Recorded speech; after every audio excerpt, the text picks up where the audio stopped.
दिन, कल आपको इसकी सूचना दे देंगे कितने तारीख को क्लास ओपन होगा, ठीक है।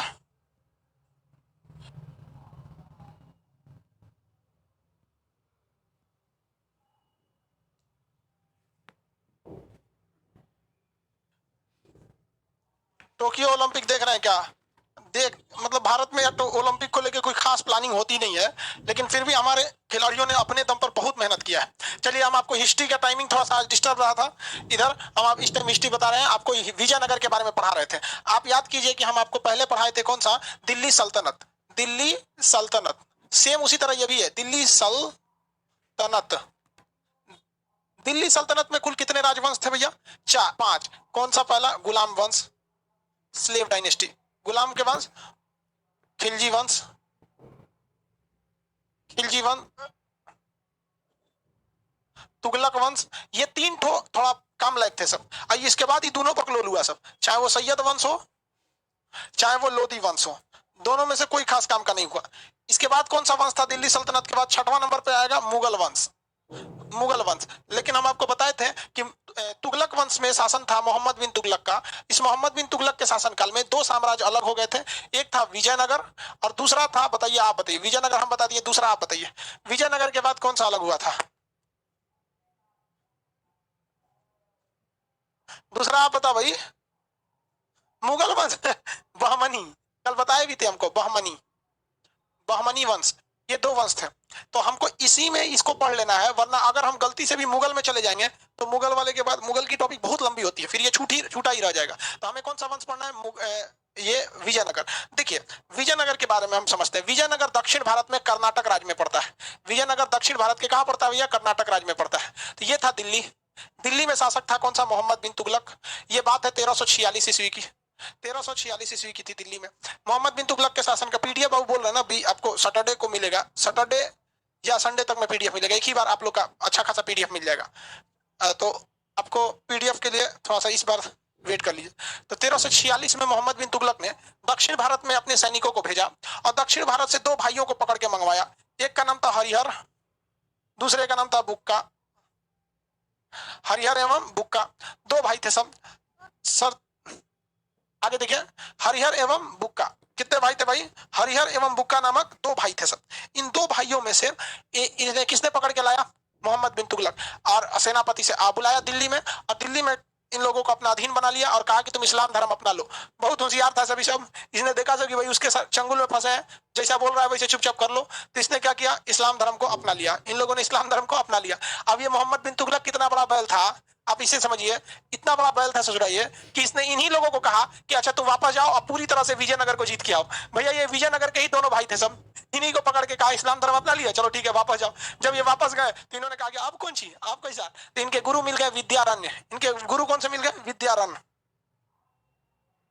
विद्यारण्य, विद्यारण्य। विद्यारण्य इनके गुरु मिले, इन्होंने इन्हें वापस हिंदू धर्म में लाया और कहा कि इसी के खिलाफ बगावत करो।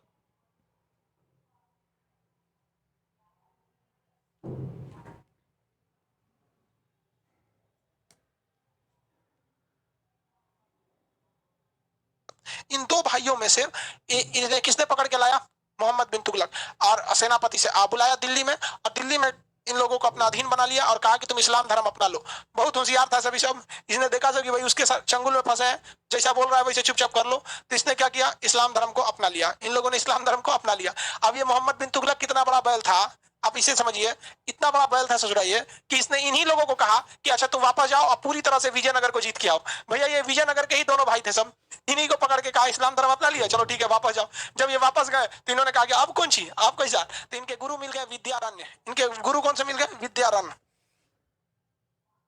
विद्यारण्य, विद्यारण्य। विद्यारण्य इनके गुरु मिले, इन्होंने इन्हें वापस हिंदू धर्म में लाया और कहा कि इसी के खिलाफ बगावत कर दो। तो इसने कहा दिया, इन दोनों भाइयों ने मोहम्मद बिन तुगलक के शासनकाल में बगावत करके और इससे क्या हो गए? अलग हो गए। और अलग हो गए और अपने पिता, इनके पिता का नाम था संगम, और संगम के नाम पर यहाँ एक वंश की स्थापना कर दिया जिसका नाम रखा गया संगम वंश। कौन सा? संगम वंश की स्थापना कर दिया गया। समझा गया कि नहीं? कौन सा वंश? संगम वंश। किसी को कोई दिक्कत है?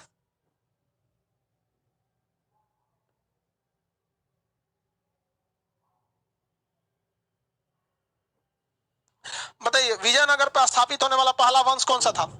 विजयनगर पर स्थापित होने वाला पहला वंश कौन सा था? संगम वंश। कौन सा वंश? संगम वंश। संगम किसका नाम था? संगम पिता का नाम। गुरु का नाम? इन दोनों भाइयों के गुरु का नाम विद्यारण्य। दोनों भाइयों के गुरु का नाम क्या था? विद्यारण्य। दोनों भाई संगम वंश। संगम संगम के नाम पर इन्होंने संगम वंश की स्थापना कर दिया। ये संगम वंश की स्थापना 1336 में इन्होंने कर दी। इसकी राजधानी इन्होंने किसे बनाई? हम्पी को बनाया। हम्पी कहां पर है? कर्नाटक में है। केआर लिख देते हैं कर्नाटक में। 1336 ईस्वी में। यहाँ 46 लिख दिया गया। 1336 ईस्वी में इन्होंने हम्पी को अपनी राजधानी बनाई थी। किसे राजधानी बनाया? हम्पी को। हम्पी कहाँ है? कर्नाटक में। हम्पी कहाँ है? कर्नाटक में। अभी जो है ये कर्नाटक में, अभी हम्पी को तो वर्ल्ड यूनेस्को के धरोहर में भी इसे रखा गया है, तुंगभद्रा नदी के तट पर। किस तट पर? तुंगभद्रा नदी के तट पर। कहां पर? तुंगभद्रा नदी के तट पर। अब हम लोग पढ़ते हैं संगम वंश के बारे में। अब आप कहिएगा सर विजयनगर क्या है और संगम वंश क्या है? तो देखिए, विजयनगर एरिया का नाम है। जिस तरह से पूरा भारत एरिया का नाम था और अलग अलग वंशों ने शासन किया, गुलाम, खिलजी, तुगलक, सैयद, उसी तरह संगम वंश एक एरिया का नाम है। अब इस पे जिस वंश का शासन रहेगा, संगम वंश का शासन रहेगा तो संगम वंश, सालू वंश, तुलु वंश, अरविडु वंश। तो उसी तरह जिस तरह से सल्तनत काल में 5 राजवंशों का शासन था, उसी तरह से हरिहर एवं इस पे विजयनगर पे 4 वंशों का शासन था। सबसे पहला राजवंश का नाम क्या था? सबसे पहले राजवंश का नाम था संगम वंश। कौन सा? संगम वंश। चलिए स्टार्ट कर देते हैं हम संगम वंश के बारे में। संगम वंश, किसी को कोई दिक्कत नहीं? इसका पहला राजा का नाम क्या था? हरिहर प्रथम। फर्स्ट राजा इसमें हरिहर प्रथम। हरिहर प्रथम, हरिहर फर्स्ट। देखिए, हरिहर फर्स्ट जो थे इस वंश के संस्थापक थे। संस्थापक, बड़ा भाई था हरिहर एवं बुक्का में। हरिहर प्रथम संस्थापक थे। इन्हें वेदों में बहुत ज्यादा दिलचस्पी थे। इनके दरबार में एक गुरु रहते थे जिनका नाम था सायान। सायान नाम के इनके दरबार में एक बहुत बड़े ज्ञानी रहते थे, सायान। सायान ने एक पुस्तक क्या लिखा था? वेद पर टीका लिखा था। वेदों पर टीका। वेदों पर टीका लिखा था। टीका, टीका क्या होता है भाई? वेदों पर कमेंट्स। मतलब वेदों में कहीं मजाक वाली चीज है, कहीं हंसी मजाक है, तो थोड़ा बहुत आपका कमेंट नहीं होता है किसी चीज पे। देखो भैया यहाँ थोड़ी सी गड़बड़ी है, इसमें ऐसे ना हो के ऐसे होता तो ज्यादा अच्छा रहता, या कहीं हंसी मजाक की कहानी है तो उसमें और मिर्च मसाला जोड़ के और बता देना। तो इन्होंने क्या किया? वेदों पर कमेंट किया, टीका टिप्पणी करके एक लिखा था। इसका शासनकाल हरिहर प्रथम का उतना अच्छा मतलब बड़ा नहीं रहा। हरिहर के बाद आया बुक्का प्रथम। हरिहर के बाद आया बुक्का प्रथम। हरिहर के बाद कौन आया था? बुक्का प्रथम आया। हरिहर के बाद आया बुक्का प्रथम। बुक्का प्रथम जो था, इसे वेद पढ़ने का काफी दिलचस्पी था। इसने उपाधि धारण किया वेद प्रतिष्ठापक।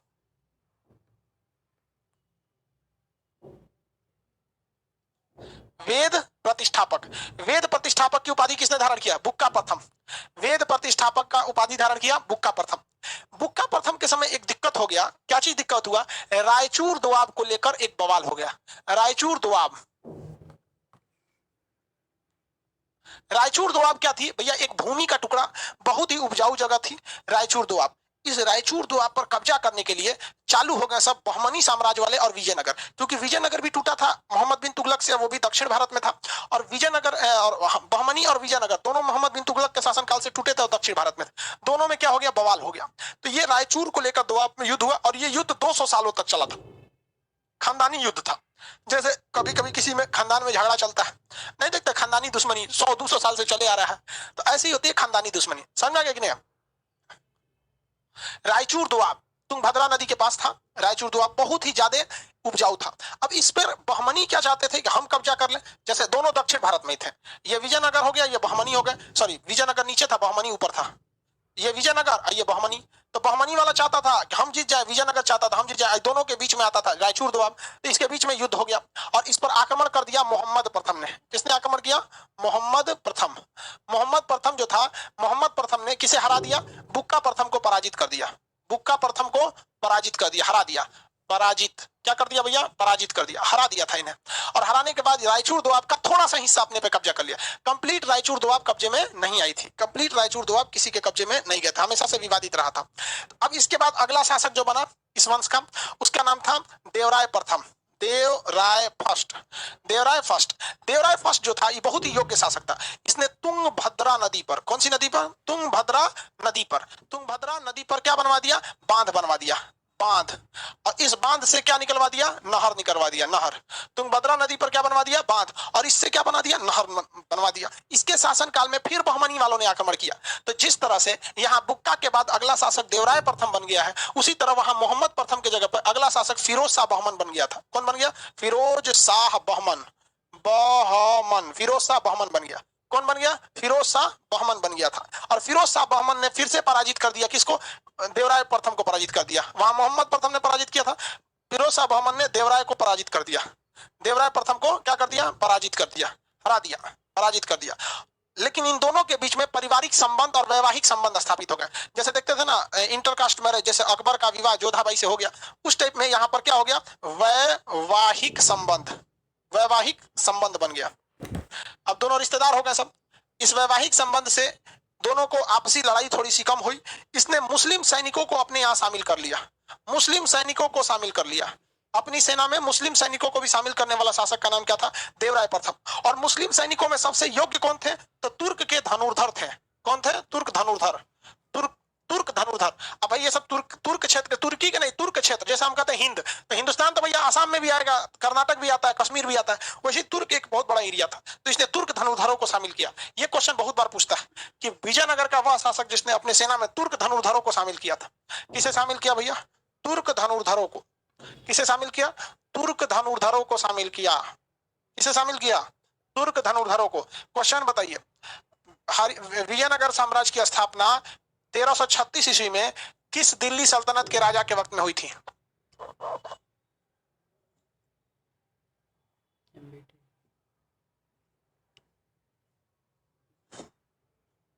मोहम्मद बिन तुगलक। हरिहर एवं बुक्का ने जिस वंश की स्थापना किया उस वंश का नाम था संगम वंश। संगम वंश का नामकरण किसके नाम पर किया गया था? इनके गुरु का नाम क्या था? संगम वंश के नामकरण किसके नाम पर किया गया था? तो संगम का नामकरण इनके पिता के नाम पर किया गया। ठीक है, इनके गुरु जी का नाम क्या था? तो हरिहर एवं बुक्का का नाम के गुरु जी का नाम था विद्यारण्य। इनके गुरु जी का नाम था विद्यारण्य, विद्यारण्य। इस संगम वंश का पहला शासक कौन सा था? संगम वंश का पहला शासक था हरिहर प्रथम। हरिहर प्रथम के दरबार में उस व्यक्ति का नाम बताइए जिसने वेदों पर टीका लिखा है, वेदों पर कमेंट लिखा है, वेदों में हंसी मजाक वाली चीजों को और हाईलाइट किया, कुछ कमियों को उजागर किया। तो वेदों पर टीका टिप्पणी लिखने का काम हरिहर प्रथम के दरबार में किसने किया था? हरिहर प्रथम के दरबार में यह काम शायान ने किया था। किसने किया? शायान ने किया था। उनके दरबार में रहते थे। ये क्वेश्चन 10 बार पूछ चुका है। शायान, यह याद रखिएगा हमेशा, शायान। हरिहर प्रथम के बाद अगला शासक बना बुक्का प्रथम। हरिहर प्रथम के बाद अगला शासक बना बुक्का प्रथम। बुक्का प्रथम के समय में एक युद्ध चालू हो गया जो अगले 200 सालों तक चला। यह युद्ध किस जमीन के टुकड़े के लिए था? एक युद्ध चालू हो गया हरिहर बुक्का प्रथम के समय जो अगले 200 सालों तक चला। यह युद्ध बहमनी साम्राज्य वालों से चला। हालांकि अंततः जीत विजयनगर वालों की ही हुई, लेकिन इस क्षेत्र का नाम क्या था? जिस जगह का था, रायचूर दोआब। क्या नाम था? रायचूर दोआब। कौन सा दोआब? रायचूर दोआब। रायचूर दोआब जो था वो बहुत ही उपजाऊ था, रायचूर दोआब। बताइए, हरिहर बुक्का प्रथम को किसने पराजित किया? बुक्का प्रथम को पराजित करने वाला कौन था? तो बुक्का प्रथम को पराजित किसने किया? मोहम्मद प्रथम ने। मोहम्मद प्रथम कौन था? तो ये था बहमनी साम्राज्य। तो बुक्का प्रथम के बाद अगला शासक कौन है? ध्यान से देखिए, बुक्का प्रथम के बाद अगला शासन कौन है? देवराय प्रथम। देवराय प्रथम ने नहरों, बहुत ज्यादा नहरों का निर्माण कराया। देवराय प्रथम ने किसका निर्माण कराया? नहरों का निर्माण करा। बहुत सारे नहरों का निर्माण किसने कराया? देवराय प्रथम ने। किसने? देवराय प्रथम ने। किसने कराया? देवराय प्रथम ने करा दिया। किसी कोई दिक्कत? देवराय प्रथम ने करा दिया। अपनी सेना में तुर्क धनुर्धर किसने रखा? अपनी सेना में तुर्क धनुर्धर किसने रखा? देवराय प्रथम ने। देवराय प्रथम ने। देवराय प्रथम को किसने पराजित किया? देवराय प्रथम को किसने पराजित किया? देवराय प्रथम को किसने पराजित किया? देवराय प्रथम को किसने पराजित किया? फिरोज शाह बहमन। फिरोज शाह बहमन। इसके बाद अगला शासक आया देवराय द्वितीय। ये सबसे महान शासक था, देवराय द्वितीय। ये इस वंश में सबसे ज्यादा योग्य शासक कौन था? देवराय द्वितीय था। देवराय द्वितीय था। ये अपने सिंहासन के बगल में कुरान रखता था। क्या रखता था? कुरान रखता। सिंहासन के बगल में कुरान शरीफ, मुसलमानों का क्या है भाई? धार्मिक किताब है, कुरान रखता था। इसे हाथी मारने का बहुत शौक था, इसलिए इसे गज वेटका कहा जाता था। क्या कहा जाता है? गज वेटका। गज वेटका कहा जाता है। हाथी बड़ी मारता था, ये हाथियों का शिकार करता था। तो अलग अलग उस वक्त शौक था लोगों का शिकार करना। हिरन का शिकार करो, शेर का शिकार करो। आज करो ना, बेचारे सब अपने घट गए सब, अब जेल हो जाएगा, ज्यादा शिकार नहीं करना चाहिए। ठीक है, गजबेटका कहा। इसके दरबार में एक विदेशी यात्री आया था, इराक का रहने वाला था। इराक का यात्री था जिसका नाम था अब्दुल रज्जाक। अब्दुल रज्जाक एक पाकिस्तानी प्लेयर था, अब्दुल अब्दुल रज्जाक। अब हम लोग जब जवान थे ना, उस वक्त ये सब का प्लेयर है सब। हम लोग के वक्त में प्लेयर कौन था? बालाजी, राहुल द्रविड़, उधर इंजमामुल हक, इधर सौरभ गांगुली। अब तो हम लोग के वक्त में अलग अलग थे। आजकल पता नहीं कौन कौन आ गए, ऐसे समझे में नहीं आता है।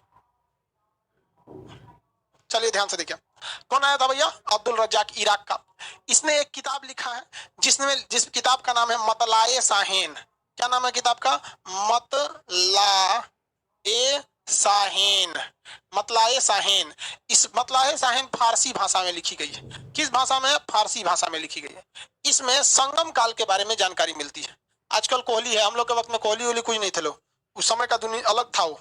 आजकल हम लोग के बाद में T20 नहीं होता था, IPL नहीं होता था, ये तो 10-15 साल से शुरू हुआ है। हम लोग के वक्त में वनडे होता था, टेस्ट मैच। हाँ, रिकी पॉन्टिंग था हम लोग के टाइम में, ऑस्ट्रेलिया का। एगो सेनवार्न था, एगो एगो मोट बाल रख लेता, ऑस्ट्रेलिया का बड़ी खतरनाक खेलता था। अब बोलो।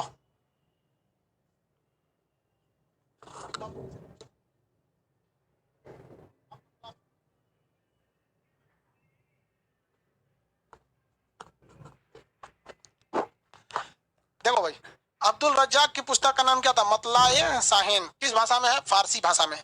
इसमें कहा गया है कि विजयनगर काल की सारी जानकारी दी गई है। कहा गया लगभग 300 बंदरगाह थे। विजयनगर के पास कितने बंदरगाह थे?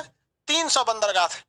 इसका मतलब ये बताइए कि विजयनगर की नौसेना मजबूत थी या नहीं? अब अंदाजा लगाइए, जिस राज्य में 300 बंदरगाह हो, वो भी इतने छोटे एरिया में, उस जगह की नौसेना मजबूत होगी कि नहीं हो? आप अंदाजा लगाइए, 300 अगर बंदरगाह सीपोर्ट है तो नौसेना मजबूत होगी कि नहीं होगी? तो मजबूत होगी नौसेना। अब 300 में नौसेना मजबूत थी, तो भैया ये नौसेना मजबूत किस लिए रखेंगे? परछावना में तो होगा नहीं।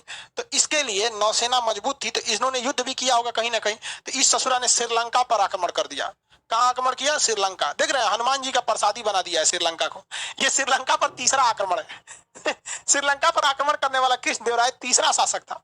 अन्य 2 शासकों के नाम आप बताइए, हम पढ़ा चुके हैं। श्रीलंका पर आक्रमण इसने किया था, देवराय द्वितीय ने। लेकिन यह पहला शासक नहीं था जिसने श्रीलंका पर आक्रमण किया। इससे पहले भी श्रीलंका पर आक्रमण हुए हैं, और 2 आक्रमण हुए हैं। कौन कौन था बताइए? श्रीलंका पर आक्रमण करने वाले पहला दूसरा 2 शासकों के नाम बताइए। राजेंद्र चोल। अरे भाई, राजेंद्र चोल से पहले भी एगो था। राजेंद्र चोल से भी पहले हाँ ठीक है ठीक है। राज और राजेंद्र चोल। राज ने तो कम में लूटा, राजेंद्र चोल ने तो पूरा उठा लाया। राज और राजेंद्र चोल, समझा गया? राज और राजेंद्र चोल, 2 लोगों ने क्या किया था? जीत लिया था। यानी श्रीलंका पर आक्रमण राज राजेंद्र चोल या राजेंद्र प्रथम कहिए, या फिर और एक इधर देवराय द्वितीय। देवराय द्वितीय कौन था भाई? देवराय द्वितीय। इतने लोगों ने क्या किया था भैया? शासन किया। ठीक है, श्रीलंका पर आक्रमण किया। तो देवराय प्रथम योग्य उतना नहीं था, देवराय द्वितीय बहुत ही योग्य था। देवराय द्वितीय योग्य था। देवराय राजा राज देवराय बहुत ही योग्य था। इसने अपने सिंहासन के बगल में कुरान रखता था, हाथी मारने का शौक था, गजवेटका कहा जाता था। इसके दरबार में एक विदेशी यात्री इब्न कौन आया था? अब्दुल रज्जाक आया था। अब्दुल रज्जाक कहाँ का रहने वाला? अब्दुल रज्जाक रहने वाला इराक का। अब्दुल रज्जाक इराक का रहने वाला था। अब्दुल रज्जाक ने किस भाषा में लिखी? तो फारसी में लिखी। क्या था? मतलाए साहिन। श्रीलंका पर आक्रमण करने वाला पहला राजा तो राजा राज, दूसरा राजेंद्र प्रथम, ये दोनों चोल वंश के थे सर। तीसरा शासक देवराय द्वितीय था। तीसरा शासक देवराय द्वितीय था। अब हम आपसे कहते हैं, अगला देखिए, क्या आपको ये याद है कि नहीं? रिवाइज कर लेंगे। चलिए एक बार पहले रिवाइज कीजिए।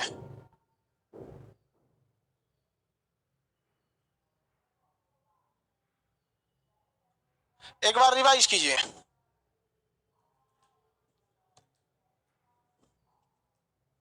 चलिए पूछे, बता देंगे? पहले इसको हटाइए देते हैं।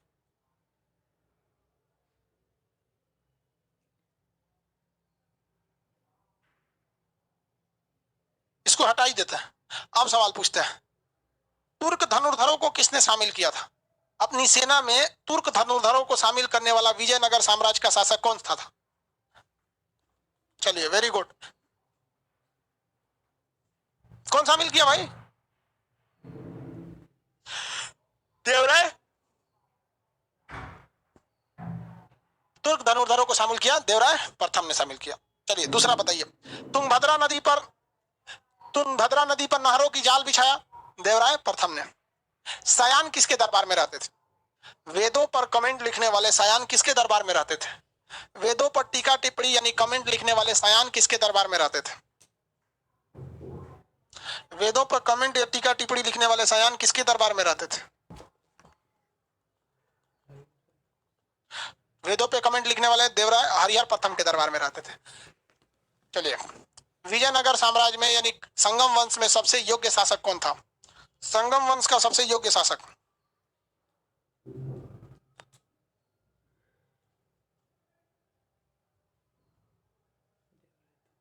देवराय द्वितीय।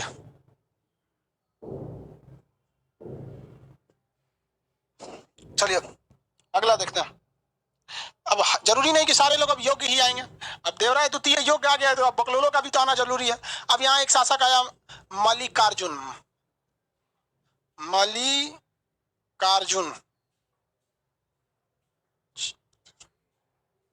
कौन शासक आया? मल्लिकार्जुन। मल्लिकार्जुन एक अयोग्य शासक था। कैसा था? अयोग्य शासक था। इसे प्रौढ़ देवराय कहते हैं, मतलब बूढ़ा देवराय। इसे प्रौढ़ देवराय कहते हैं। इसे क्या कहते हैं? प्रौढ़ देवराय। यह अयोग्य शासक था, उतना बढ़िया शासक नहीं था। इस वंश में कई शासक आए सब। विरूपाक्ष इस वंश का अंतिम शासक था, यहीं तक महान शासक रहे सब। इस वंश का सबसे लास्ट शासक का नाम था विरूपाक्ष। विरूपाक्ष जो था ये एकदम इस वंश का लास्ट था, क्योंकि इसकी हत्या कर दिया गया। इसकी हत्या करने वाला था सालूव नरसिंह। सालूव नरसिंह। इसकी हत्या किसने कर दिया? सालूव नरसिंह। सालूव नरसिंह। सालूव नरसिंह ने किसकी हत्या कर दिया? विरूपाक्ष की। इसे संगम साहित्य, संगम काल के इतिहास में प्रथम बलाहार की घटना कहते हैं। यानी इसमें मारा काटी बहुत कम हुआ है। जबकि दिल्ली सल्तनत में देखेंगे वो उसको काट के राजा बना, वो उसको काट के राजा बना, लेकिन यहाँ ऐसा नहीं हो रहा था। यहाँ पर ऐसा नहीं हुआ। ये पहली घटना थी जब राजा बनने के लिए मारा गया, इसलिए इस घटना को प्रथम बलाहार कहा जाता है। फर्स्ट बलाहार, प्रथम बलाहार की घटना कहा जाता है। अब आप बताइए अगला शासक कौन बनेगा? साली नरसिंह नहीं जी, सालू नरसिंह। सर हम कर्नाटक से हैं। अरे भाई साहब हम्पी से नहीं ना है? चलिए कोई हम्पी से होगा तो बोलिएगा भाई। हम्पी बहुत बेहतरीन जगह है। 2-4 साल में हम और बुढ़ाइए जाएंगे, पूरा खत्म। अब एक बार भारत भ्रमण पर निकला जाएगा। जितना इतिहास में जगह पढ़ा है सबको घूम घूम के आएंगे। मुश्किल से मुश्किल 1-8 साल और चलेंगे हम लोग।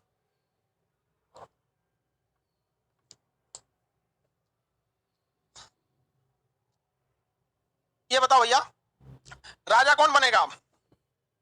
राजा कौन बनेगा?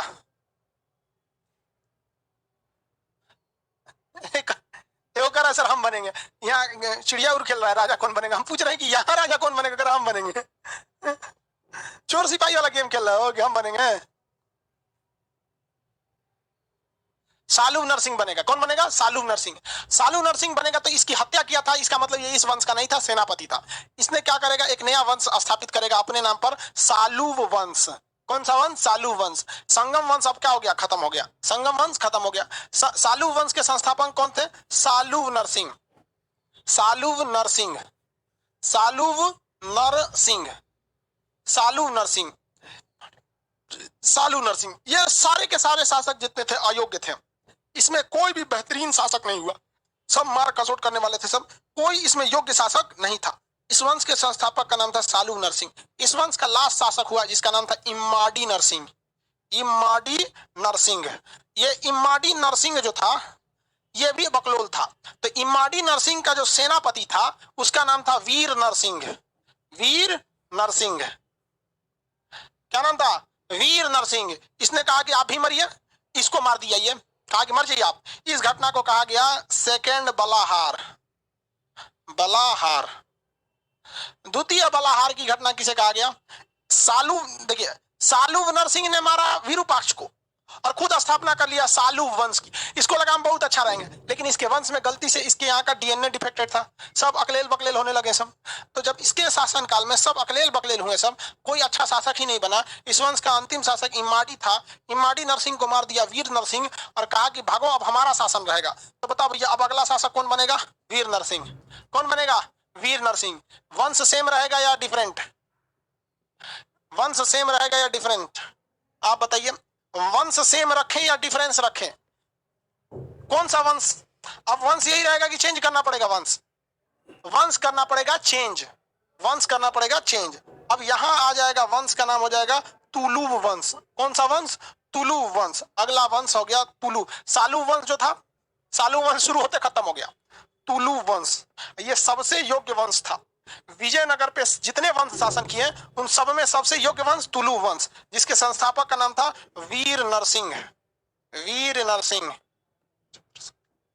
वीर नरसिंह। क्या नाम था भैया? वीर नरसिंह। देखिए ध्यान से मेरी ओर देखिए भैया, ये भारत हो गया उस समय, लगभग लगभग समझिए ये भारत। ये है विजयनगर, विजयनगर, जीता हुआ नगर विजयनगर। इस पे कितने वंशों ने शासन किया? तो भैया जो विजयनगर साम्राज्य है, विजयनगर, इस पर 4 वंशों ने शासन किया। कितने वंशों ने? 4 वंशों ने शासन किया। अब इन 4 वंश में से कौन कौन सा वंश है? तो ध्यान से देखिए, पहला वंश बोलिए संगम वंश, हरिहर एवं बुक्का ने स्थापना किया। दूसरा वंश बोलिए सालू वंश, सालू नरसिंह ने किया। तीसरा वंश का नाम तुलु वंश, सबसे योग्य था तुलु वंश। और चौथा है आरवीडू वंश, आरवीडू वंश। हम आपको ये 2 वंश पढ़ा दिए, संगम और सालू पढ़ा दिए। तालु और आरवीडू वंश पढ़ाना है, तालु और आरवीडू वंश पढ़ाना है। ये 2 वंश पढ़ाना अभी बाकी है, जबकि वो 2 वंश हम पढ़ा दिए, मारियो दिए इसको। जब ये इसने इसके अंतिम राजा विरूपाक्ष को मारा तो कहा गया प्रथम बल्लाहार। जब ये सालू के अंतिम शासक जो थे यहाँ पर इमाड़ी को मारा वीर नरसिंह, तो इसे कहा गया द्वितीय बल्लाहार, द्वितीय को बल्लाहार हुआ है। ये वंशों का जो ट्रिक है, अगर आप इनका ट्रिक देखिएगा तो इनका ट्रिक होता है संगम सतुआ। संगम सतुआ, सतुआ समझते हैं? बिहार में खूब खाया जाता है सतुआ। संग, इस साउंड में प्रॉब्लम हो रहा है?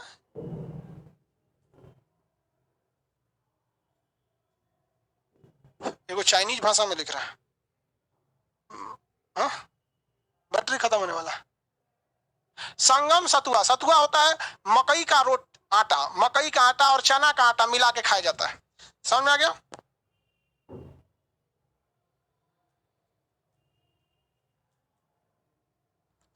देखिए सतुआ वगैरह को ऐसा मतलब एक, हालांकि बहुत ही विटामिन, बहुत ही पौष्टिक आहार युक्त खाना होता है सतुआ, लेकिन सतुआ को अक्सर मतलब गरीबी का प्रतीक मान लिया जाता है। ऐसे सतुआ बचपन में हम लोग खाने के लिए सतुआ लाते थे, तो मेरी दादी कहती थी ए चोरवा के ले आओ, क्यों देखो तो क्या कही सतुआ खाता रसन, खाना नहीं खाया कि नहीं किया।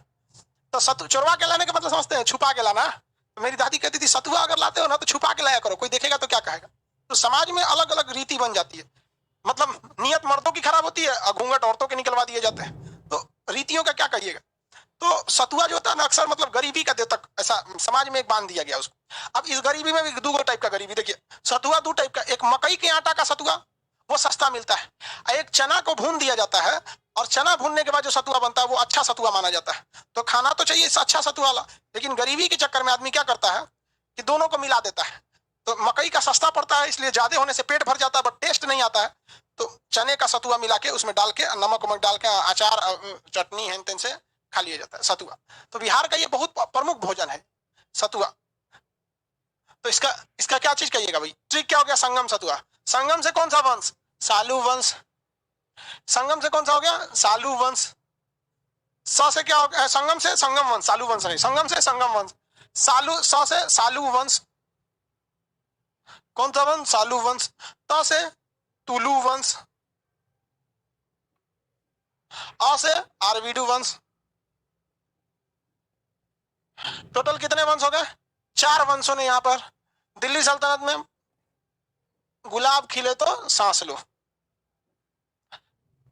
इसमें क्या हो गया? संगम सतुआ, संगम वंश, सालू वंश, तुलु वंश और वीडू वंश हो गया।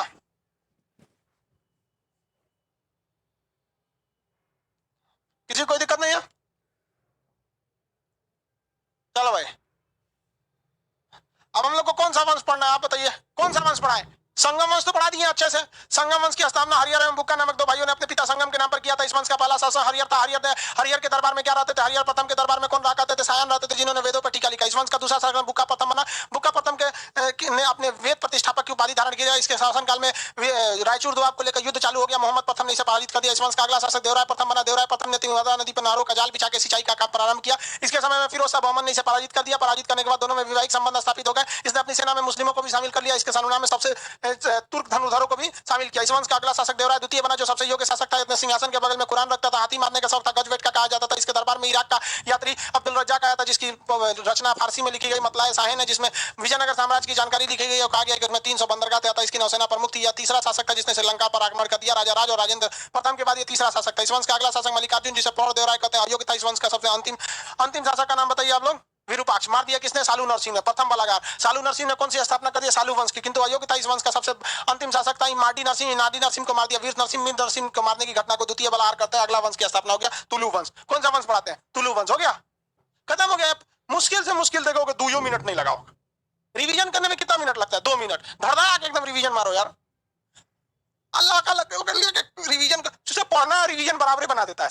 रिवीजन में चुटकी में ऐसे पूरा, अगर इतिहास जितना है ना, अगर उसको रिवीजन करें तो मुश्किल से मुश्किल 2 से 2.5 घंटा लगता है। पूरा रगड़ दो एकदम। सुस्ता के करोगे तो मैक्सिमम तुमको 5 घंटा टाइम चाहिए। 5 घंटा मैक्सिमम।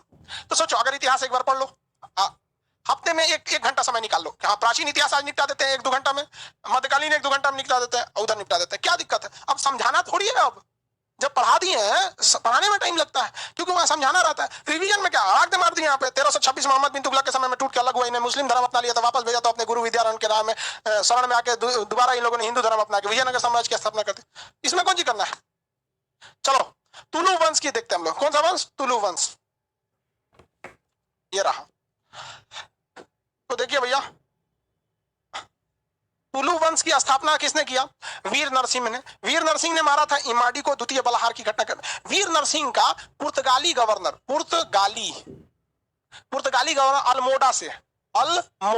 अल्मोड़ा से अच्छा संबंध था। यह बीपीएससी में पूछा हुआ क्वेश्चन है। ये कौन कर रहा है? नीचे खड़े हैं सर, हम आपसे मिलने आए हैं। अजब हाल है, यहाँ कोई नहीं मिल सकता है, बस क्लासे में मिलने का रास्ता है और कहीं नहीं। याद देखिए, इसका संबंध किससे था? पुर्तगाली गवर्नर अल्मोड़ा से इसने घोड़ा खरीदा था। क्या खरीदा था? घोड़ा। देखिए, यूरोपीय घोड़ा, कुछ स्टालियन कैटेगरी के घोड़े होते हैं। यूरोपीय घोड़े बड़ी समझदार होते हैं सब सीधे भागते हैं सब। अब हम लोग के यहाँ का घोड़ा बहुत खचरा होता है। भगाइएगा इधर, उधर को नया घोड़ी देख लेगा एकदम गोर सफेद रंग का घोड़ी, तो उधर भाग जाएगा। चल चल चल चल चल, उधर चलते हम लोग। समझ आ गया कि नहीं आ गया? अब वहां सीबीएसई वाला घोड़ा था, सब समझदार होता था सब। तो इसने क्या किया? वहां से क्या खरीदा? घोड़ा खरीदा। हमारे यहाँ घोड़ा को देखिएगा, यहाँ इसे पट्टी बांध देता आखिया पे, चक्कर पकड़ ना देखे, नहीं तो सोचा बहुत खचरा होता है, भाग जाएगा इधर उधर, कुदा देगा, दिक्कतें हो जाएगा। हम ऐसे कर देता हम लोग। समझ में आ गया कि नहीं आ गया? किसी को दिक्कत? फ्रांसिस गवर्नर से इसने क्या खरीदा था? फ्रांसिस करे पुर्तगाली गवर्नर अल्मोड़ा से इसने घोड़ा खरीदा था। ये अच्छे कैटेगरी का क्या खरीदा? घोड़ा को खरीदा था। हाँ पापा बोलिए, क्लास में। ठीक,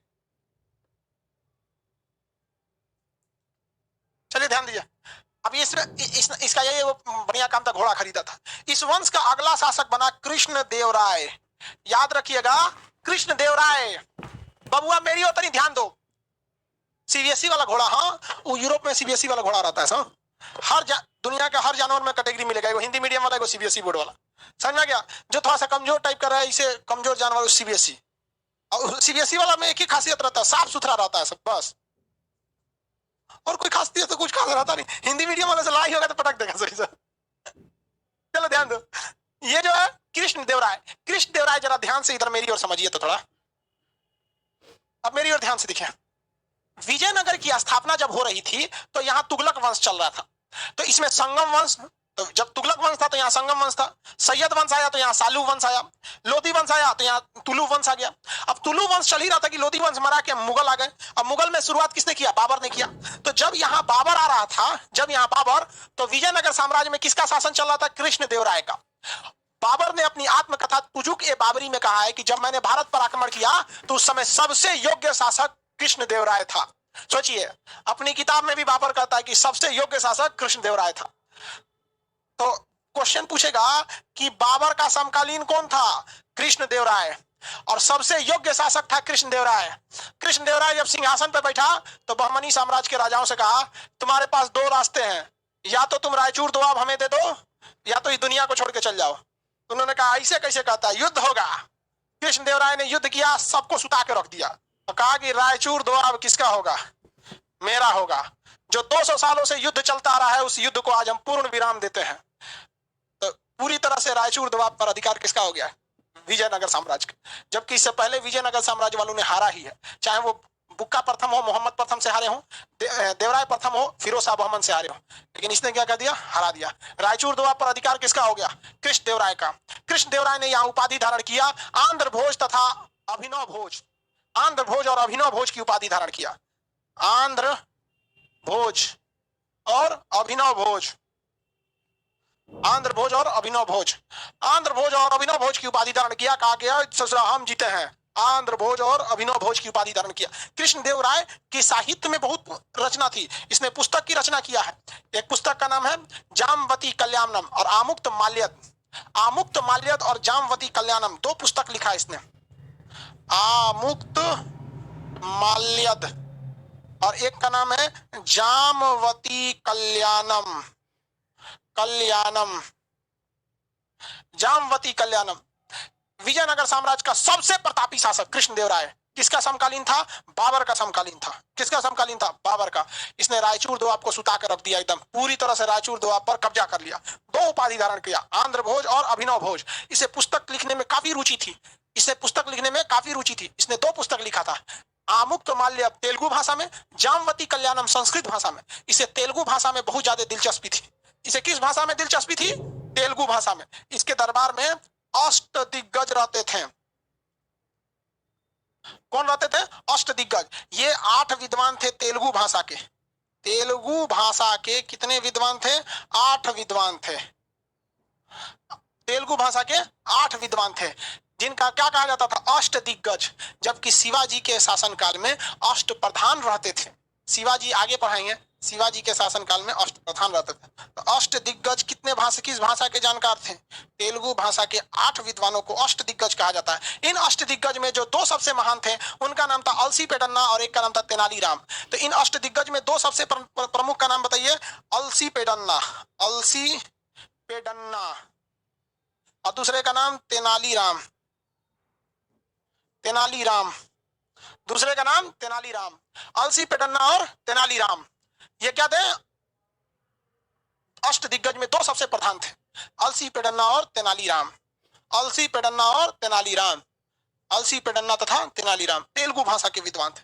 आज के लिए इतना ही रहने देते हैं। कल विजयनगर साम्राज्य को समाप्त कर देंगे और और परसों चालू करेंगे बहमनी साम्राज्य। अब बहमनी खत्म हो जाएगा तो हम सिख धर्म के बारे में थोड़ा सा देख लेंगे, सूफी संत के बारे में देख लेंगे, फिर थोड़ा सा हम वो देख लेंगे शंकराचार्य वगैरह वगैरह लोगों को। फिर हम लोग देखेंगे ये क्या नाम है, भक्ति आंदोलन को देखेंगे। भक्ति आंदोलन में भी 2 टाइप का भक्ति था, एक निर्गुण भक्ति, एक सगुण भक्ति। तो ये सब के बारे में आपके क्लास कर लेंगे। आज के लिए